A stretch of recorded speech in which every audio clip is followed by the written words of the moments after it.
quizá no vamos a ver la historia de Daniel un poco lejos de nosotros en cuanto a tiempo. Hace muchísimos años que esto se dio. En cuanto al contexto, nosotros no estamos en Babilonia, pero lo que pretendo con la ayuda del Señor es saber que estos hombres, tanto Daniel como sus amigos, tuvieron su fe sometida a las peores pruebas posibles.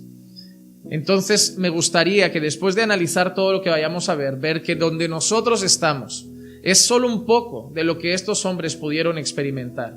Y que si estos hombres pudieron ser fieles y leales a Dios en esas circunstancias, nosotros no podemos tener excusas para no ser fieles a Dios en las que vivimos ahora.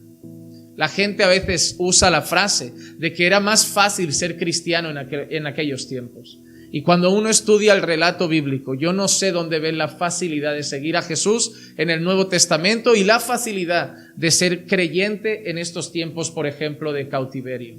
La realidad es que en medio de Sodoma, en medio de Gomorra, en medio de Babilonia, debemos ser fieles a Dios, y la realidad es que se puede. Y estos hombres nos lo van a enseñar hoy.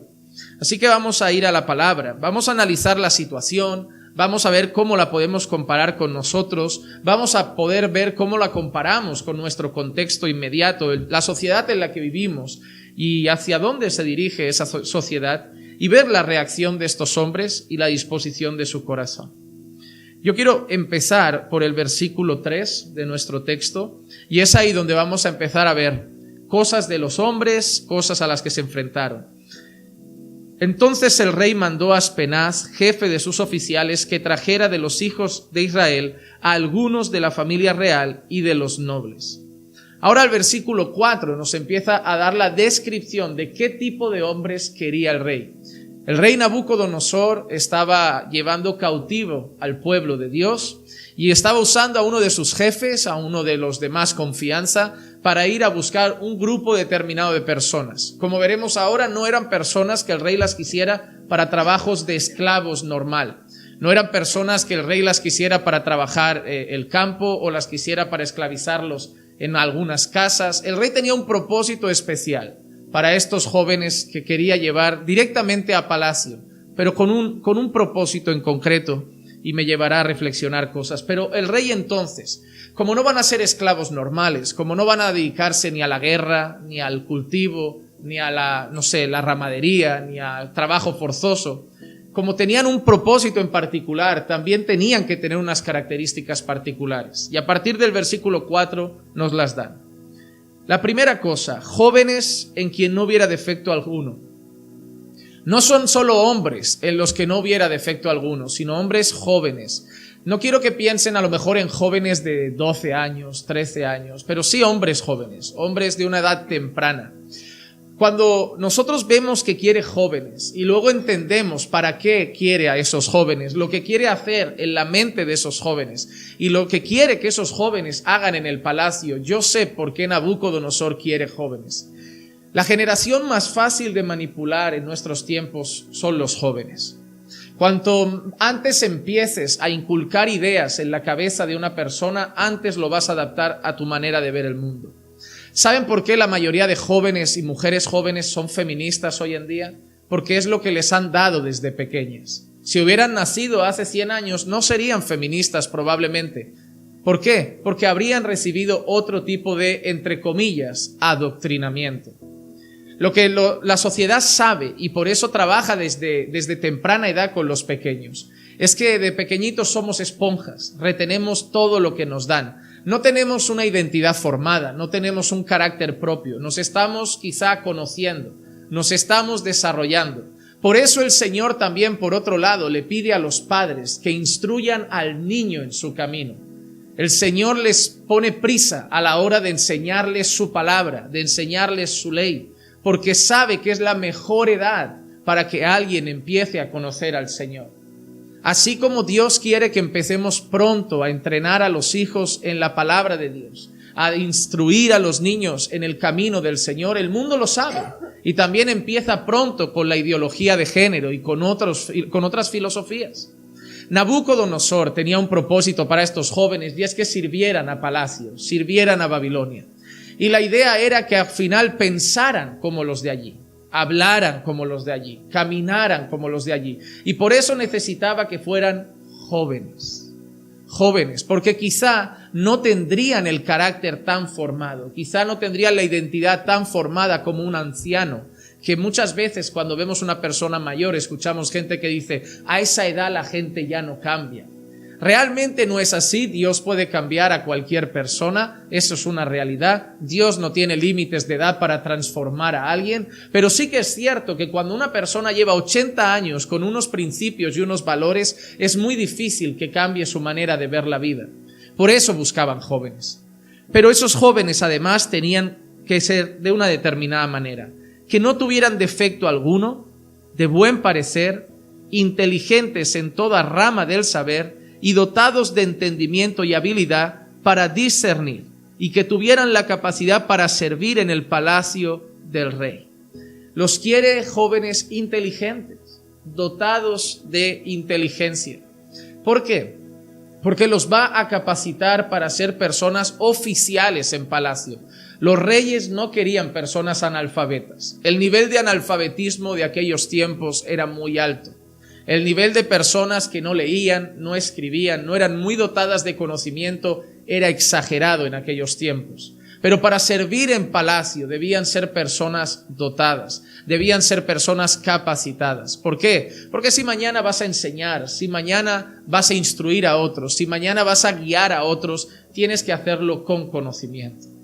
Si te das cuenta, para servir al Señor, el conocimiento o la aptitud de guiar con palabras y dirigir no es lo que más se pide. Pero cuando Dios llega a sus pastores, cuando Dios da las características de los pastores, Él pide que sean aptos para enseñar. Tienen que tener capacidad de poder guiar en la palabra, de poder instruir en la palabra. No vale cualquier persona. Tú puedes encontrar a un hombre que cumpla todos los requisitos, que sea irreprensible, marido de una sola mujer, no dado al vino, no pendenciero, pero si no es apto para enseñar, si no tiene capacidad de guiar al pueblo de Dios en las Escrituras, si no tiene capacidad de guiar al pueblo de Dios en la palabra, no puede ser pastor. Porque lo que Dios nos ha dado para guiar a su pueblo es un libro. Y si no tienes capacidad de enseñar la letra de ese libro, la palabra de ese libro, el espíritu de ese libro, no puedes estar al frente del pueblo del Señor. Estos jóvenes iban a servir en palacio, probablemente a instruir, a enseñar, a guiar a otros, y por eso debían ser jóvenes inteligentes, dotados de conocimiento, dotados de toda rama de saber, de entendimiento. ¿Y para qué? Para que tuvieran la capacidad de servir en el palacio del rey. El rey no quería matar a esos jóvenes. El rey quería que les sirvieran a él. Y ahora empiezo a analizar las cosas desde la perspectiva de nuestro tiempo.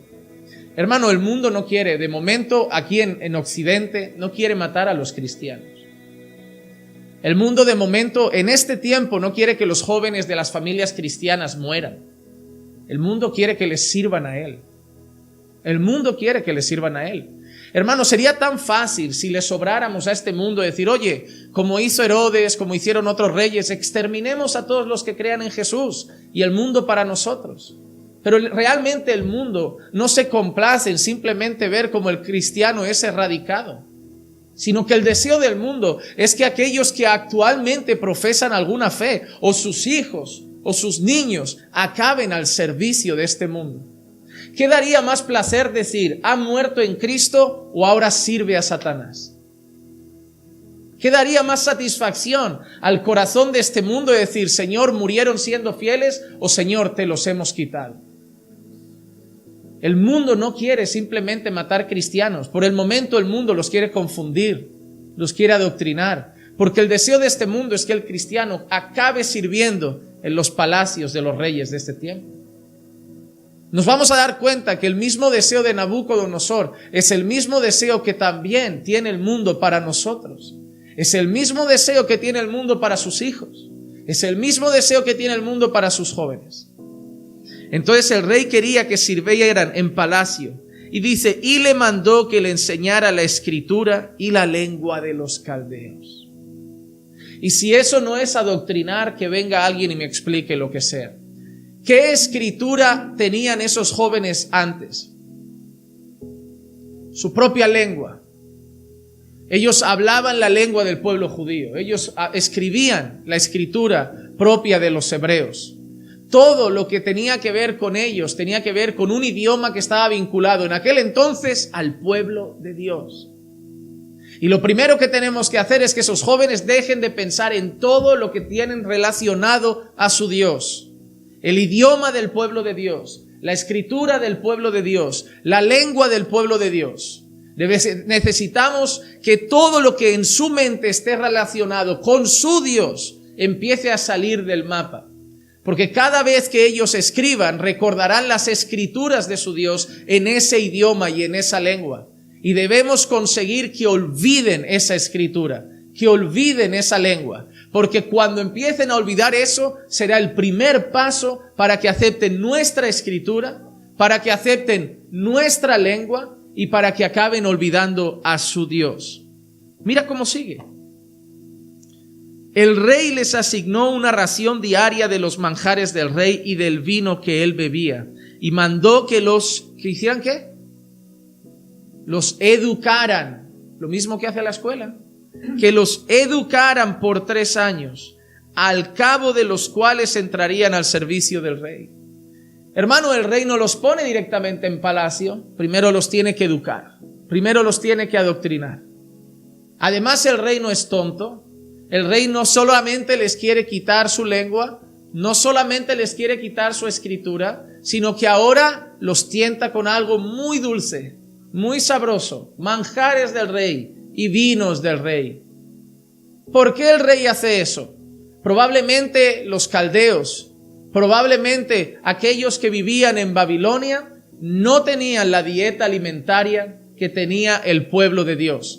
Probablemente comida sacrificada a los ídolos, probablemente un alimento que incumplía las leyes alimentarias que Moisés había establecido en la palabra de Dios, y probablemente esos manjares entrarían en choque con aquella cultura alimentaria que tenían Daniel y sus amigos en aquel entonces. Ya no queremos que se acuerden de Dios a través de la escritura, ya no queremos que se acuerden de Dios a través de la lengua, y queremos que empiecen a pecar contra su Dios.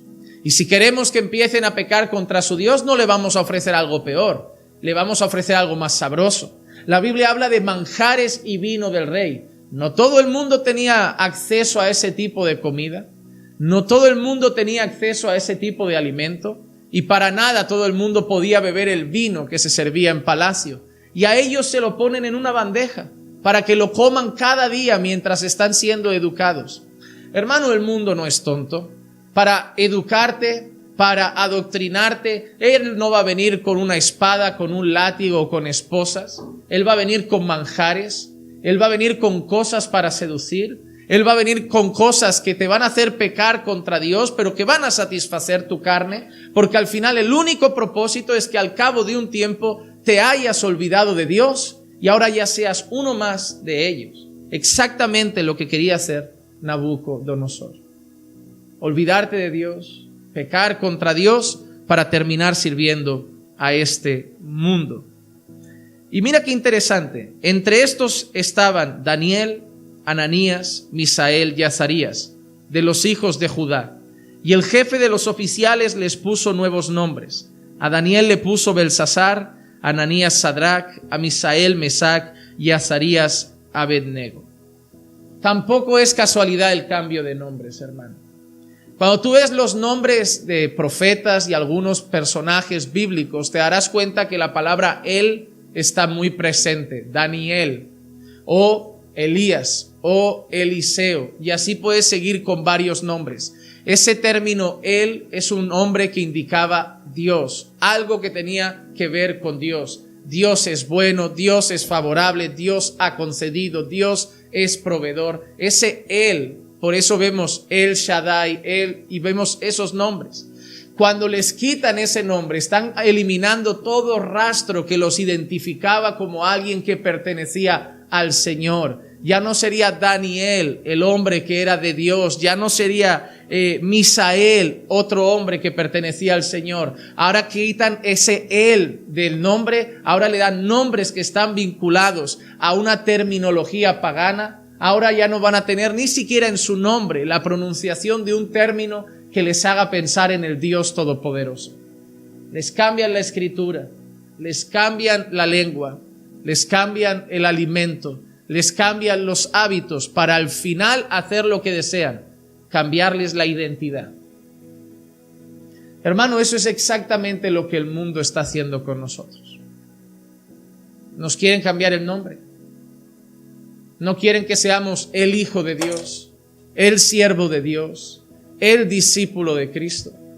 Y hermano, el mundo no lo va a hacer de la noche a la mañana, no lo va a hacer bajo amenazas. Llegará así la persecución física, pero de momento el mundo lo va a hacer de otra manera. ¿Te das cuenta la simbología que utiliza el movimiento LGTB? Colores, unicornios, siempre todo vestido en sonrisas, siempre todo vestido en manjares, en cosas buenas. ¿Qué tiene de malo los manjares del rey?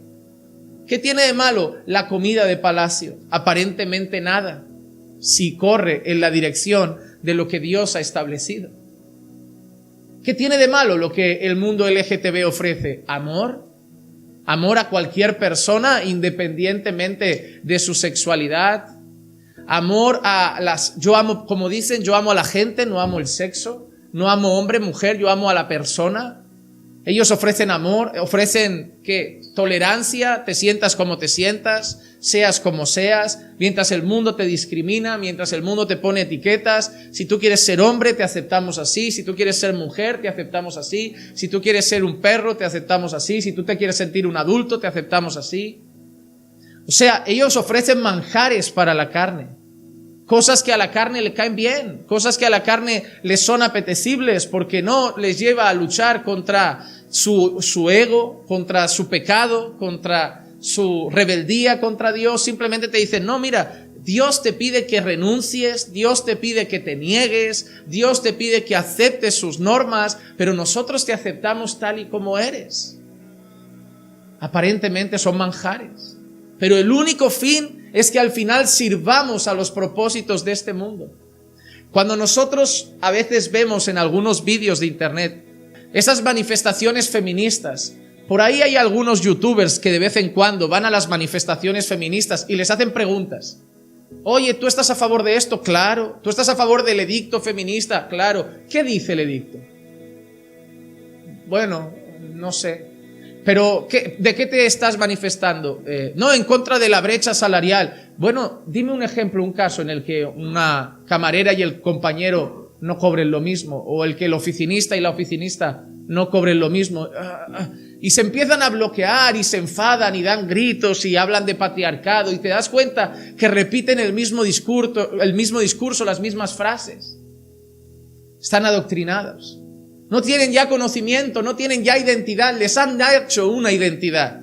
Le han dicho, mira, ya no te puedes depilar porque eso es del patriarcado, ahora te tienes que rapar la cabeza, ahora tienes que eliminar todo rastro de feminidad porque ese concepto de feminidad también lo ha impuesto el patriarcado y tú tienes que ser libre de esas ataduras que te hacen ver como esa mujer que debe ser según este mundo. Ahora te rapas media cabeza, la otra te la pintas de azul, te pones un pañuelo de color verde y gritas y alzas el puño y repite conmigo patriarcado, brecha salarial y estas cosas.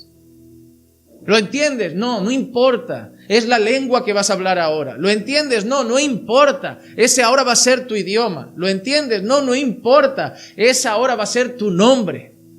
Y tú vas a servir a nuestros propósitos. Toda la vida ha sido así. El mundo tiene una agenda. El mundo va en una dirección y solamente ve a la sociedad como peones para servir a sus propósitos. Y por eso los cristianos siempre han sido vistos como los enemigos de este mundo. Porque mientras el mundo es adoctrinado, los cristianos no nos doblamos ante ellos. ¿Te das cuenta? La sociedad se va adaptando a la manera de pensar de cada tiempo. Miren, el caso más loco quizá puede ser, cuando tú escuchas la palabra Hitler, ¿qué te viene a la cabeza? Un demente, pero un demente que cambió el idioma de mucha gente, que cambió el nombre de mucha gente y que para ti es un demente, pero que si probablemente hubieras vivido en la Alemania de aquel momento, muchos de nosotros podríamos quizá haber sido convencidos de esa demente idea. Porque probablemente para nosotros es demente, porque conocemos la historia. Pero si hubiéramos nacido en aquella época, si nos hubiéramos sometido al discurso de Hitler, al discurso de los amigos de Hitler, capaz que nos hubieran hecho ver a los judíos como los enemigos de nuestra sociedad. ¿No pasa hoy en día con aquellas personas que todavía tienen algún cierto racismo? Nos quitan el trabajo, algunos creen el discurso y forman su identidad en base al discurso de este mundo. Por mucho tiempo España fue de derechas, conservadora. Ahora llegó un señor con coleta, ya no está, pero trajo un discurso de los ricos son malos, las empresas son malas, nosotros somos los oprimidos, los ricos son malos, los pobres son buenos. ¿Cómo? ¿Cómo que los ricos son malos y los pobres son buenos? Hay ricos malos y hay ricos buenos, hay pobres malos y hay pobres buenos. Pero han empezado a traer ese discurso, han empezado a usar palabras como desigualdad, han empezado a usar mucho la palabra capitalismo, han empezado a usar mucho palabras que han creado una identidad y han formado una España cada vez ahora más tirando al comunismo. ¿Y es a dónde vamos? Nadie imaginaba que España fuera a tender tanto a la izquierda como lo vemos hoy. Pero todo empezó con cambiemos su manera de hablar. Enseñémosles una nueva lengua. Démosles de comer otras cosas. Pongámoslo en la televisión, pongámoslo en la radio, pongámoslo en las series y mañana se llamarán como nosotros creamos y servirán a nuestros propósitos. Si tú pones hoy Netflix, todas las series tienen o una persona afroamericana o un homosexual o una lesbiana. No puede faltar. Si la película lleva 20 minutos y todavía no salió, espera que aparece. Y si la serie lleva 2 capítulos y todavía no salió, espera que aparece. Pero va a entrar para que sus hijos empiecen a ver eso como normal, empiecen a aceptar esas cosas y al final tus hijos vayan a servir a Palacio. Nosotros somos la única esperanza de que la verdad y los valores verdaderos se mantengan firmes en este mundo. No hay ningún partido, me da igual que ahora se levante la derecha, me da igual que algunos estén viendo al señor Bukele como si fuera el Mesías, o algunos por ahí a un tal señor Kast, y cada vez también saldrá algún político con ciertos valores cristianos. Pero la única esperanza no está en un presidente, la única esperanza no está en un partido político, la única esperanza del mundo está en la iglesia de Cristo. La esperanza de que este mundo no se apague del todo y tenga todavía una sombra de luz es la iglesia. La esperanza de que este mundo no se pudra del todo porque la sal todavía impide que se corrompa del todo es la iglesia. Vosotros sois la luz del mundo. Entonces, ¿a quién tiene que apuntar Satanás, el rey que manda en este palacio de momento? Un rey postizo. ¿A quién tiene que apuntar para que la tiniebla avance más, para que lo podrido se pudra más? A la sal y a la luz, porque es lo único que frena esto. Vamos a hacer 2 cosas. Por un lado, vamos a convencer al mundo de que son nuestros enemigos. Y es así. La religión tiene la culpa de todas las guerras. La religión tiene la culpa de que muchos sean odiados, nuestro mensaje es de odio, nuestro discurso es de odio y tantas otras cosas que van diciendo. Vamos a mostrarle al mundo que son nuestros enemigos. Y en segundo lugar, hay débiles entre ellos. Vamos a cambiarles también a ellos su idioma, vamos a cambiarles también su lengua y vamos a cambiarle el nombre. ¿Por qué si no tenemos iglesias que ya no son luz? ¿Por qué si no tenemos ya iglesias que ya no son sal? Da igual ya. Es que ya no tienes que mirar ni pentecostal, luteranos, metodistas, anglicanos. En todas ya encuentras oficiales, pastores consagrados homosexuales, casando homosexuales y un montón de cosas más. Ya no importa la denominación porque en todas denominaciones hay un débil que se va a doblar a las normas de Palacio. Hermanos, tristemente va a llegar un tiempo en el que estaremos orando para ver con cuántas iglesias podemos tener comunión y cada vez habrán menos. Y no será porque seamos una secta, porque así te hará ver el mundo, porque tú serás el raro, el diferente y parecerás sectario, pero porque tú te querrás mantener en las cosas que son de Dios. Porque nosotros, en medio de toda esa presión, tenemos que hacer lo que ellos hicieron en el versículo 8. Se propuso Daniel en su corazón no contaminarse con los manjares del rey ni con el vino que él bebía, y pidió al jefe de los oficiales que le permitiera no contaminarse. Hermanos, les quieren cambiar la identidad, les quieren cambiar el nombre, les quieren presionar para que dejen sus raíces, les quieren presionar para que abandonen sus fundamentos basados en la palabra de Dios, en los valores de Dios, en la escritura sagrada. Pero ellos han tomado una decisión: no me voy a contaminar, no me voy a contaminar. Y eso es lo mismo que nosotros debemos hacer. En medio de la presión social, en medio de la presión de las escuelas, en medio de la presión de las redes sociales, e incluso en medio de la presión de algunos que dirán ser cristianos y nos tacharán de religiosos y fanáticos, nosotros debemos tomar la determinación, como Daniel, de no contaminarnos con los manjares del rey. Es una decisión que debe tomar cada uno de nosotros. Hermano, esto es como aquel hombre que se levantó y dijo: vosotros servid a quien queráis, pero yo y mi casa serviremos al Señor. ¿Sabes por qué? Porque yo junto a mi esposa puedo decidir no contaminarme, pero tu casa es tuya, hermano.